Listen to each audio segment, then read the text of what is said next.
Bağışlayman şu sarınımını. Kurdaşlar oturgan, yaşlar, sarı olanlar sizin sağlığınız. Hop hop.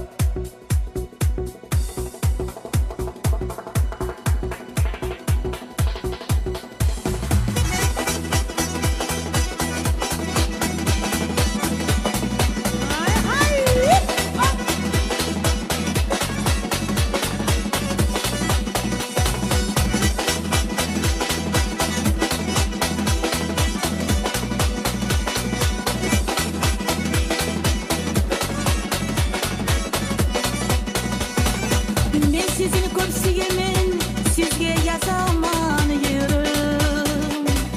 Geriki kurdaşlarıma çeçenen içimin ısırım. Ben ne geleyim sizge ihtiyaçları aşayım. Kurdaşlarım geli biz şulay tahliya